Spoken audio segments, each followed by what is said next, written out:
बिस्मिल्लाहिर्रहमानिर्रहीम। Welcome to learn and teach by Sidra and this is Sidra Mir.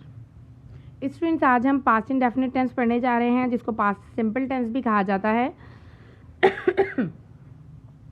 Students, अगर आपने मेरे चैनल को सब्सक्राइब नहीं किया है तो काइंडली मेरे चैनल को सब्सक्राइब कीजिए, वीडियो को लाइक कीजिए और शेयर भी कीजिए। स्टार्ट करते हैं कि पास्ट इंडेफिनिट के टेंस हम कहाँ यूज़ कर सकते हैं अपनी डेली लाइफ में। Happened in the past and are completed means के ऐसे जुमलों के लिए या ऐसी बातों के लिए या ऐसे इवेंट्स के लिए जो कि पास्ट में हो चुके हों और अब कंप्लीट भी हो चुके हों। ऐसा ना हो कि उनका प्रेजेंट से कोई लिंक हो। These actions have no connection to the present. उन एक्शंस का प्रेजेंट से कोई कनेक्शन नहीं होना चाहिए। जैसे she went to the market yesterday, वो कल मार्केट गई, बस कल गई मार्केट, आज से उसका कोई ताल्लुक़ नहीं है। थर्ड पर occurred at a specific time in the past, कि पास्ट इंडेफिनिट के लिए ज़रूरी है कि वो एक्शन जो है किसी ख़ास वक्त में पास्ट में हुआ हो। सही है, मीन्स कि उसमें स्पेसिफिक टाइम का मेंशन भी हुआ हो। एग्जाम्पल है, I met him last week, मैं उससे लास्ट वीक मिली। We studied hard for the exam, हमने एग्ज़ाम के लिए खूब मेहनत की या खूब पढ़ाई की। डिस्क्राइब्स हैबिट्स और repeated actions in the past, के पास्ट की जो हैबिट्स थी या पास्ट में जो हम करते थे उनको डिस्क्राइब कर सकते हैं, या पास्ट में जो हमारी हैबिट्स थी, पहले जो हमारी हैबिट्स थी हम उनको डिस्क्राइब कर सकते हैं पास्ट इंडेफिनिट में। Like when I was a child, जब मैं बच्ची थी, I played outside every morning, मैं एवरी इवनिंग मैं हर शाम रोज़ बाहर खेलती थी।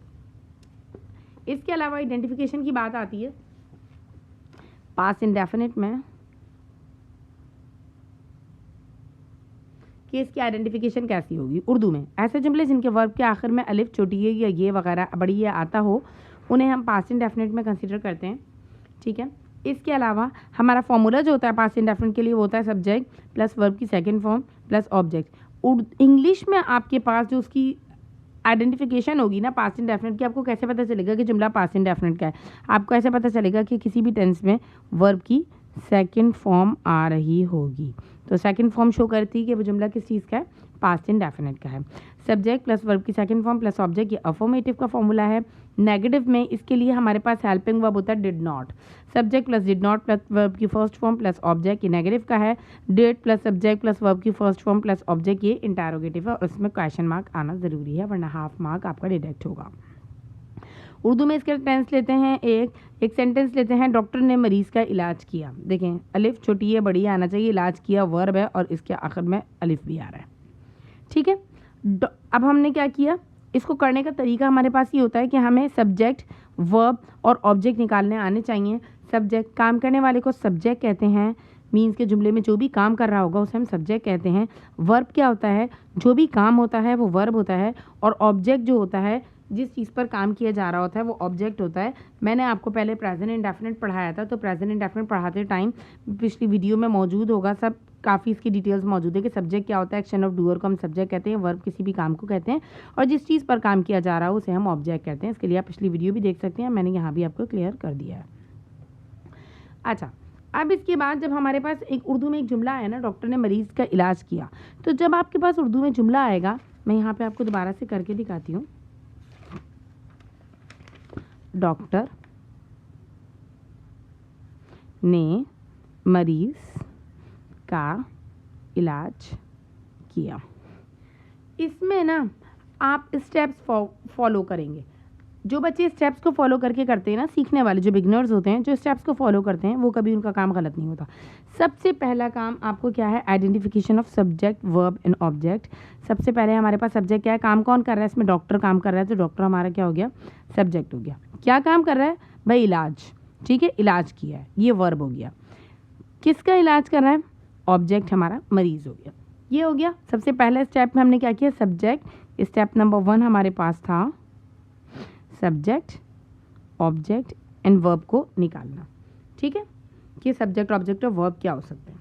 अगर आपको सब्जेक्ट, ऑब्जेक्ट और वर्ब की अंडरस्टैंडिंग अच्छे से होती है तो आप आगे काम कर सकते हैं। और इसके अलावा सेकंड पे आप स्टेप नंबर 2 आपके पास होगा कि आइडेंटिफिकेशन ऑफ टेंस, कि कौन सा टेंस है, इसकी आइडेंटिफिकेशन आपको करनी है सेकंड स्टेप पे कि ये टेंस कौन सा है।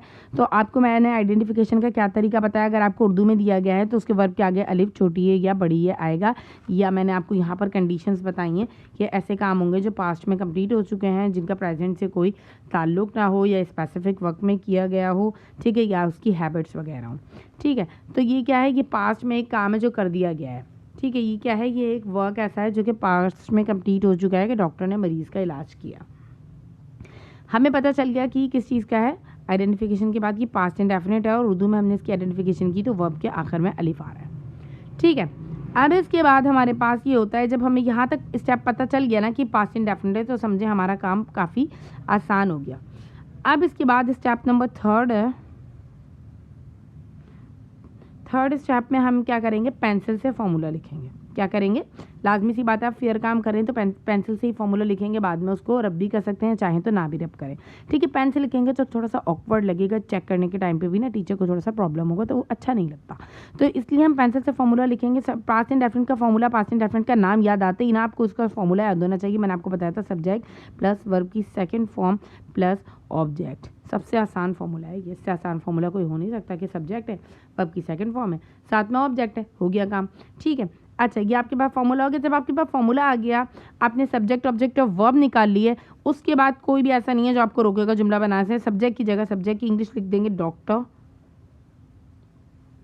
सही है। डॉक्टर के बाद क्या है, वर्ब लगाना है, इलाज किया, इलाज करने को कहते हैं ट्रीट, फर्स्ट फॉर्म होती है, सेकेंड फॉर्म होती है ट्रीटेड, और थर्ड फॉर्म भी क्या होती है, ट्रीटेड। डॉक्टर, ट्रीटेड, और लास्ट में क्या है, किसका इलाज किया, मरीज का, ऑब्जेक्ट में आएगा the patient. Doctor treated the patient, ठीक है। ये इसका कौन सा बन गया, अफर्मेटिव में बन गया। अगर कहते हैं डॉक्टर ने मरीज का इलाज नहीं किया सेकंड पे, तो आप लिख सकते हैं डॉक्टर डिड नॉट। फॉर्मूला था ना हमारे पास, subject plus verb plus did not plus verb की फर्स्ट फॉर्म, ये याद करने की चीज़ है, प्लस ऑब्जेक्ट के। जब आप पास्ट इंडेफिनिट बनाते हैं तो आपके पास अफर्मेटिव में वर्ब की सेकंड फॉर्म आती है, और जब आप नेगेटिव बनाते हैं तो वर्ब की नेगेटिव बनाते हैं, डिड नॉट लगा देते हैं तो वर्ब की फर्स्ट फॉर्म आ जाती है। उसकी क्या वजह होती है, एक बात हमेशा याद रखिएगा कि दो पास्ट टेंस एक साथ कभी भी नहीं आ सकते। दो पास्ट टेंस का मतलब ये हो गया दो वर्ब की सेकंड फॉर्म्स, दो वर्ब की सेकंड फॉर्म्स या दो पास्ट टेंस एक साथ एक जुमले में नहीं आ सकते। अगर हमने एक जुमले में दो पास्ट टेंस लगा दिए तो वो जुमला हमारा गलत हो जाएगा। मीन्स क्या, कहाँ है इसमें दो पास्ट टेंस, भाई दो पास्ट टेंस तो होने ही नहीं चाहिए, होने चाहिए ही नहीं, हम ये कह रहे हैं। तो कैसे दो पास्ट टेंस हो जाते भाई, ये डिड जो है ना, डिड इटसेल्फ क्या है, व्हाट इज दिस। पहले हमारे पास एक चीज़ होती है डू, जो वर्ब की फर्स्ट फॉर्म होती है, उसकी सेकंड फॉर्म होती है डिड, और थर्ड फॉर्म होती है डन। डू डिड डन, तो डिड क्या चीज़ है, पास्ट टेंस है, मीन्स के वर्ब की सेकंड फॉर्म है। डिड जो है वो वर्ब की सेकंड फॉर्म है। अब जब हमारे पास डिड आ गया, एक यहाँ पर वर्ब की सेकंड फॉर्म आ गई, तो हम दोबारा वर्ब की सेकंड फॉर्म नहीं लगा सकते। मीन्स के वही वाली बात कि एक साथ दो पास्ट टेंस या एक साथ दो वर्ब की सेकंड फॉर्म्स नहीं आ सकती। डिड इटसेल्फ वर्ब की सेकंड फॉर्म होता है, इसलिए उसके साथ हम आगे जाके वर्ब की फर्स्ट फॉर्म लगाते हैं, ठीक है। सेकंड लगाएंगे तो गलत हो जाएगा, और इंटेरोगेटिव में भी यही चीज़ है कि डिड के साथ वर्ब की फर्स्ट फॉर्म लगेगी।